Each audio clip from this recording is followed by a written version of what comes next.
បាទសួស្តីបងប្អូនទាំងអស់ជាអ្នកសិក្សាភាសាអង់គ្លេសនៅថ្ងៃនេះគឺយើងនឹងសិក្សាមេរៀនរបស់យើងបន្ថែមដែលមេរៀនរបស់យើងថ្ងៃនេះគឺយើងផ្ដោតទៅលើអត្ថបទនៃការបកប្រែអត្ថបទណាអញ្ចឹងចំណងជើងរបស់យើងនៅថ្ងៃនេះគឺ good child គឺមានន័យថាកូនល្អអូខេអញ្ចឹងពាក្យថា child គឺមានន័យថាកូនឬក៏ក្មេងណាបើសិនយើងនិយាយនេះជាប្រែថាកូនអូខេ good child កូនល្អតោះឥឡូវដើម្បីជាការសិក្សាមេរៀនរបស់យើងអញ្ចឹងយើងសូមបងប្អូនមេត្តាជួយចុច subscribe ផងអូខេ please don't forget to write subscribe if you subscribe our channel you will get a lot of knowledge you will get a lot of advantage okay you will get more video about learning English easily អញ្ចឹងបើសិនជាបងប្អូនចុច subscribe channel របស់ខ្ញុំបងប្អូននឹងទទួលបានមេរៀនអត្ថបទសន្ទនាឬក៏អត្ថបទដែលរៀនបកប្រែភាសាអង់គ្លេសល្អៗអូខេតោះជាកិច្ចចាប់ផ្ដើមឥឡូវយើងចូលមេរៀនរបស់យើងអញ្ចឹងមេរៀនរបស់យើងនៅថ្ងៃនេះគឺ good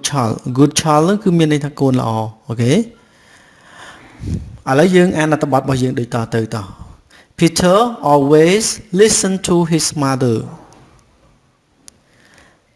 Peter ជានិច្ចកាលហ្នឹងគឺស្ដាប់ម្ដាយរបស់គាត់អញ្ចឹងពាក្យថា always មានន័យថាជានិច្ចកាល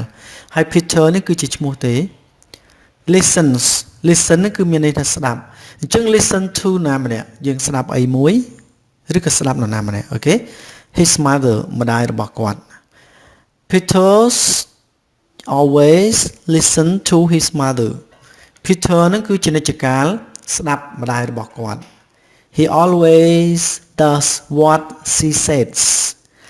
He always does what she says. គាត់ជានិច្ចកាលហ្នឹងគឺធ្វើអ្វីដែលនាងបាននិយាយអូខេនាងបាននិយាយនេះគឺគេសំដៅលើអ្វីដែលម្ដាយរបស់គាត់ហ្នឹងបាននិយាយអញ្ចឹងពាក្យ she នេះគឺនាងនេះគឺសំដៅលើម្ដាយអូខេ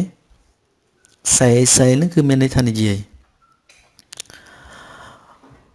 If his mother says brush your teeth, Peter brush his teeth. Okay.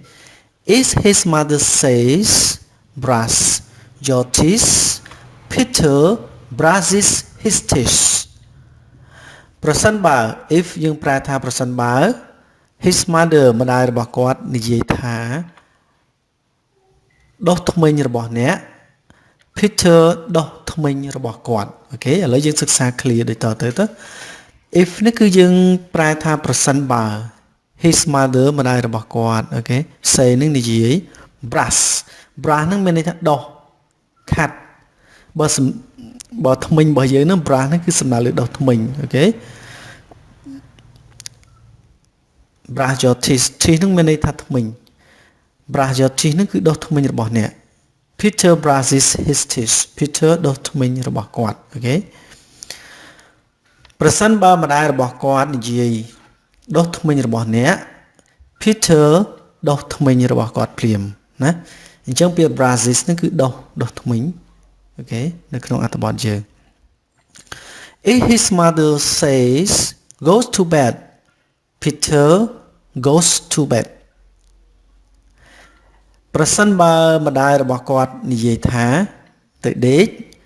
Peter ទៅដេកអូខេអញ្ចឹងពាក្យថា if his mother say នេះយើងចេះហើយប្រសិនបើម្ដាយរបស់គាត់និយាយ goes to bed ហ្នឹងគឺមានន័យថាទៅដេកពាក្យ bed ហ្នឹងគឺមានន័យថាក្រែអញ្ចឹងនៅពេលដែលយើងទៅក្រែហ្នឹងគឺមានន័យថាយើងទៅដេក go to bed ទៅដេក Peter goes to bed Peter ទៅដេកអូខេPeter is a very good boy អញ្ចឹងយើងប្រែថា Peter គឺជាក្មេងប្រុសម្នាក់ដ៏ល្អអូខេពាក្យ good boy នេះមានន័យថាដ៏ល្អ A good boy listen to his mother ក្មេងប្រុសល្អស្ដាប់ម្ដាយរបស់គាត់អូខេ listen to his mother ស្ដាប់ម្ដាយរបស់គាត់ His mother doesn't how to ask him again his mother ម្ដាយរបស់គាត់ doesn't how to doesn't នឹងប្រែថាមិនណាមិននៅក្នុងប្រយោគបដិសេធគឺយើងប្រើ doesn't អូខេ how to នឹងត្រូវ ask him again ម្ដាយរបស់គាត់ហ្នឹងគឺមិនត្រូវសួរគាត់ឬក៏ប្រើគាត់នឹងម្ដងទៀតទេអូខេ ask him again ពាក្យ again នឹងមានន័យថាម្ដងទៀតអញ្ចឹងពាក្យថា ask ហ្នឹងគឺយើងប្រែបានអត្ថន័យច្រើនយ៉ាងទៅលើស្ថានភាពយើងអាចប្រែថាសួរប្រែថាប្រើណាម្នាក់ធ្វើមួយ ask somebody to do something ask someone question សួរណាម្នាក់នៅសំណួរខ្លះអូខេយើងអាចប្រែទៅតាមស្ថានភាពហ្នឹង again ហ្នឹងគឺប្រែថាម្ដងទៀតហើយពាក្យ have នឹងប្រែថាមានប៉ុន្តែបើសិនជាពាក្យ have to អញ្ចឹងគឺប្រែថាត្រូវធ្វើអីមួយណា She asked him to do something one time She asked him to do something one time នាង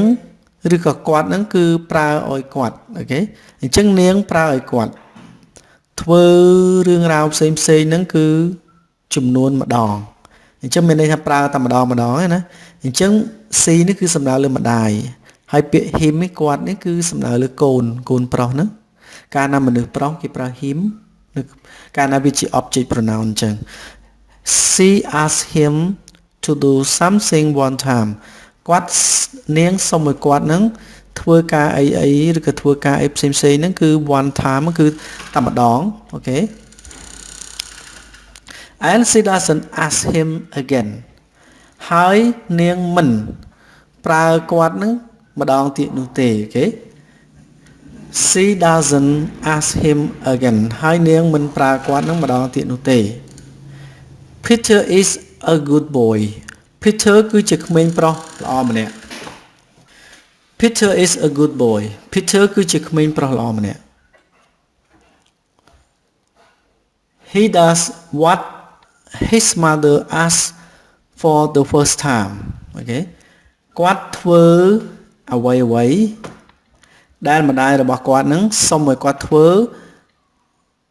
ក្នុងលើកទី1មានន័យថាជាលើកដំបូងអូខេមានន័យអត្ថបទរបស់យើងក្នុងហ្នឹងគេចង់និយាយថាកូនហ្នឹងអញ្ចឹងនៅពេលដែលម្ដាយសុំឲ្យធ្វើអីគាត់ធ្វើភ្លាមមិនចាំបាច់ឲ្យម្ដាយហ្នឹងនិយាយ2ដងទេអញ្ចឹងគឺនិយាយតែម្ដងគាត់ធ្វើហើយអញ្ចឹង the first time ហ្នឹងមានន័យថាលើកទី1 He does what his mother asked him for the first time អញ្ចឹងគាត់បានធ្វើនៅអ្វីដែលម្ដាយរបស់គាត់ហ្នឹងសុំឲ្យគាត់ធ្វើនៅគេថាជាលើកដំបូងឬក៏ជាលើកទី1អូខេមានន័យប្រាប់ភ្លាមគាត់ធ្វើភ្លាម the first time She doesn't have to ask again នាងមិនចាំបាច់សុំម្ដងទៀតទេឬក៏នាងមិនចាំបាច់ប្រើម្ដងទៀតនោះទេអូខេ ask again ណា She told Peter នាងបានប្រាប់ Peter ថា You are my best child You are my best child អ្នកគឺជាកូនល្អបំផុតរបស់ម៉ាក់អូខេអញ្ចឹងពាក្យ best នេះគឺមានន័យថាល្អបំផុត best child កូនល្អបំផុត Oskov Peter is her best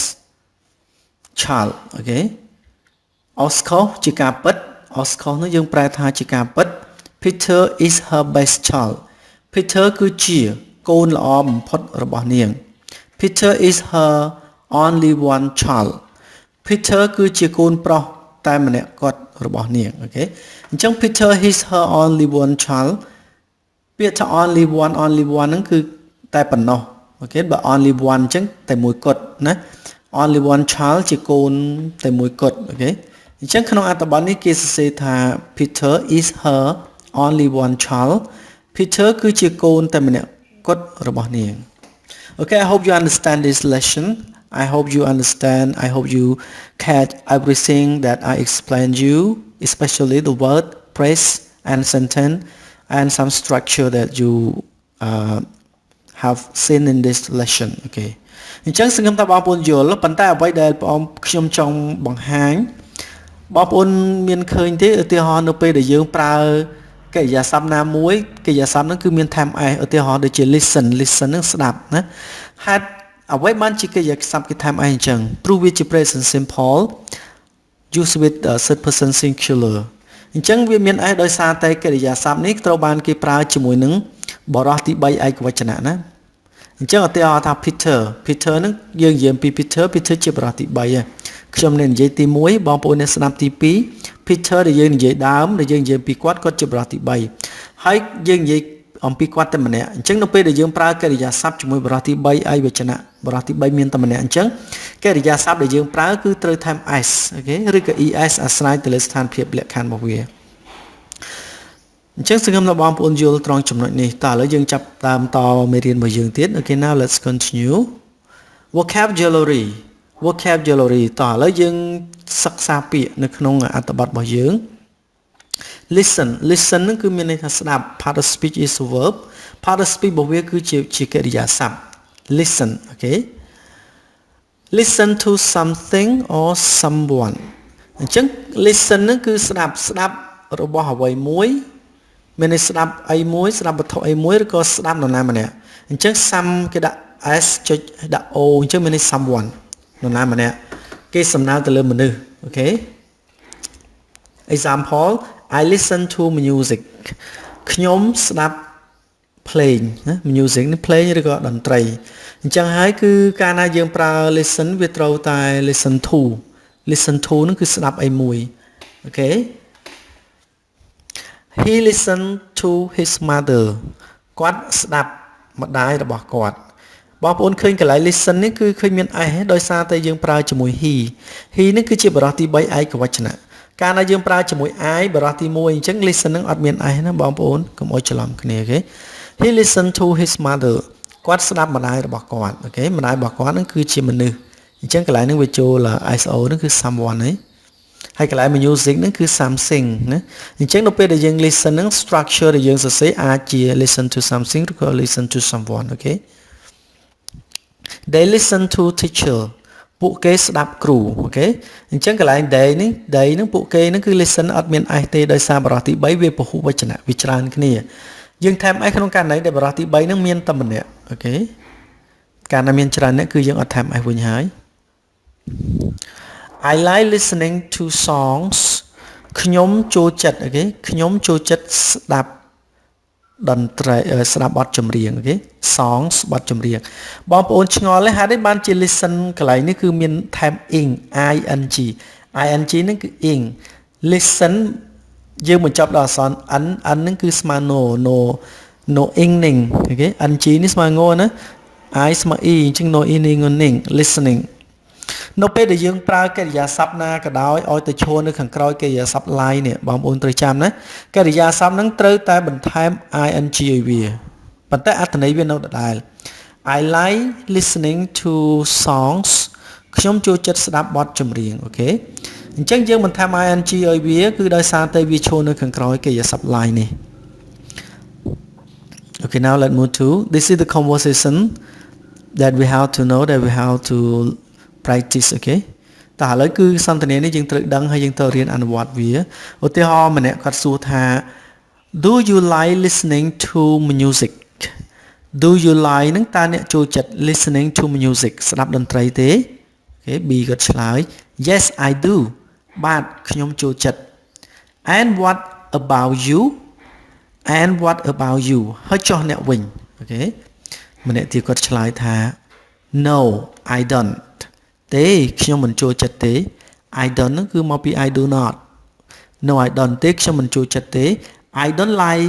music at all ខ្ញុំមិនចូលចិត្តតន្ត្រីទាល់តែសោះ I don't like music at all ខ្ញុំមិនចូលចិត្តតន្ត្រីទាល់តែសោះ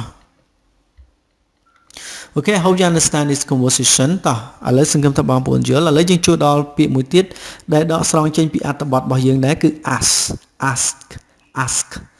នឹងមានន័យថាសុំឬក៏សួរណាឬក៏ប្រើ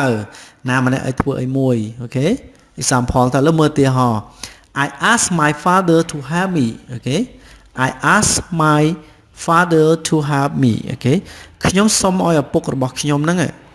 ជួយខ្ញុំអញ្ចឹងពាក្យ ask នរណាម្នាក់ឲ្យធ្វើអីមួយណា ask somebody to do something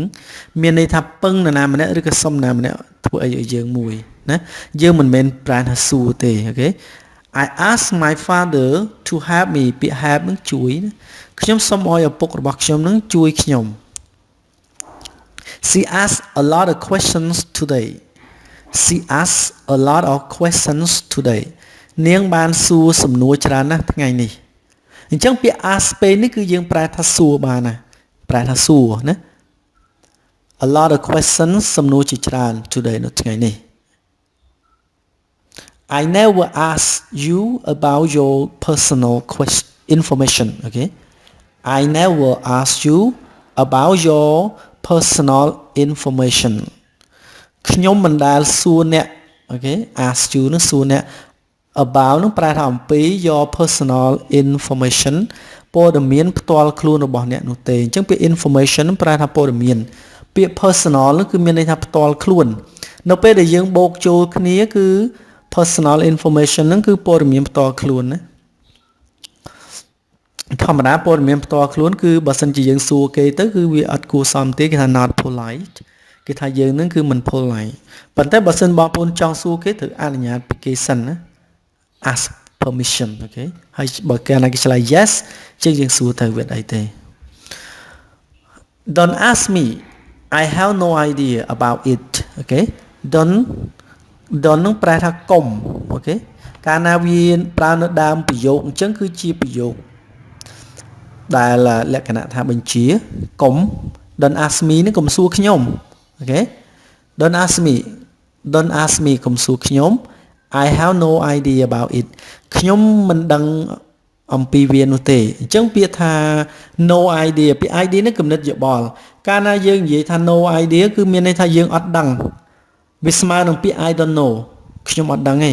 ប៉ុន្តែបើសិនយើងប្រើពាក្យថា I have no idea នេះគឺវាលក្ខណៈគួរសមជាងពាក្យថា I don't know អូខេ I have no idea about it ខ្ញុំមិនដឹងអំពីវានោះទេមានន័យខ្ញុំអត់ដឹងទេអូខេ Okay now let's move to another word តឥឡូវយើងមើលប្រយោគមួយទៀត They don't understand so they ask a lot of questions today okay They don't understand ពួកគេមិនយល់ okay don't understand ពួកគេមិនយល់ so ដូច្នេះ they ask a lot of questions today ពួក so នឹងប្រែថាដូច្នេះណា so ដូច្នេះពួកគេសួរសំណួរជាច្រើនពាក្យ a lot អស់នេះច្រើនហើយបងប្អូនដឹងហើយ question នៅសំណួរជាច្រើន today នៅថ្ងៃនេះ example ឥឡូវយើងកលេសមើលឧទាហរណ៍ conversation 1 សន្ទនាទី1 A គាត់ថា May I ask you a question please May I ask you a question please May I ask you a question please តើខ្ញុំអាចសួរអ្នកនៅសំណួរមួយបានទេអញ្ចឹងពាក្យ may នឹងមានន័យថាអាចកាលណាយើងចង់ធ្វើអីមួយយើងអាចប្រើពាក្យ may នឹងដើម្បីជាការសុំអនុញ្ញាតអូខេ May I ask you a question please តើខ្ញុំអាចសួរសំណួរមួយបានទេ B ក៏ឆ្លើយ yes បាទបើស្រីចាស់ទៅណា You can ask me